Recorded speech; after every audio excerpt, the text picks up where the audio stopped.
So Alysaa Milano came out and tweeted about the Second Amendment. And what she tweeted about the Second Amendment was a particularly stupid thing. So what she tweeted out was, it said, she said, also popular in 1791, the year the Second Amendment was adopted. And then it's a list of things. Slavery, the 3/5 Compromise, bloodletting, lead paint, being literally owned by her husband, cholera, smallpox, typhus, dying in childbirth, a lot, using chamber pots, unsanitary surgical procedures, traveling by horse or foot, dying at the age of 40. Things change, y'all. We can do better. Hey, I wasn't aware that smallpox was actually popular in 1791. There's people had smallpox parties. They got together and they said, oh, you got that hot smallpox? Pass it on, man. Just hand me the smallpox. Dying in childbirth. Also not aware that that was supremely popular in 1791. I think people saw that as bad in 1791. Even slavery, which was popular in certain parts of the United States in 1791, was certainly not popular in certain other parts of the United States in 1791. But if you're going to talk about things that are in the Constitution of the United States, which seems to me closer than smallpox to resemblance to the Second Amendment, you might try the First Amendment. You know some other things that were popular in 1791? Freedom of religion, freedom of speech, no quartering of troops, no illegal search and seizures, a right to a jury trial, a right against torture. Right? These were things that were pretty popular in 1791. It turns out, because they're in that same document. You stupid idiot. So again, there's a notion on the left that all of time began with their birth. I remember that Barack Obama said something about how what Bill Ayers did before he met Bill Ayers was irrelevant because Bill Ayers basically didn't exist as a human. Right? Bill Ayers did all this stuff when I was a kid. Okay, so what?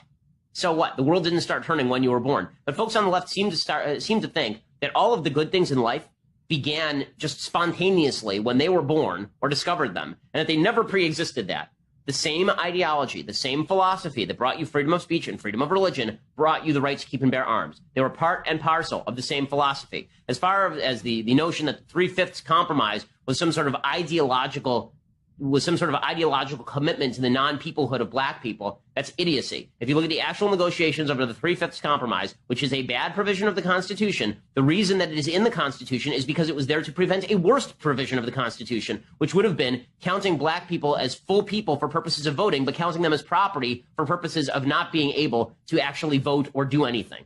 That's what the South wanted. The South wanted, slave owners wanted, that if there were a bunch of black folks who were living in slavery in South Carolina, for purposes of representation in the Congress, for South Carolina, black folks would be counted as people, but they would not be able to vote and they would still be considered property. And the North said, no, we're not going to do that. You don't get to count black people as full people, excuse me, because it skews the representative sample. If the North had caved to that and said, sure, black people are full people for purposes of representation, but not people for purposes of property, guess what? Slavery would have lasted longer because the South would have had more votes in the Congress.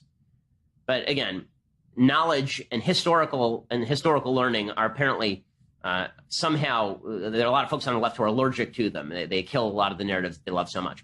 Alrighty, so we'll be back here tomorrow from CPAC. I'm speaking at CPAC, and I promised some notes on CPAC, but I ran out of time again today. I'll have some notes on CPAC. CPAC apparently, quick note, just banned, they just got rid of Jim Hofft as one of the speakers over at Gateway Pundit because Jim Hofft had been tweeting out stupidities about the school shooting victims in Parkland. I think that is perfectly appropriate. As far as Marine Le Pen, who's been invited, I'm not sure why Marine Le Pen is representative of conservatism. I didn't book her. I wouldn't have booked her.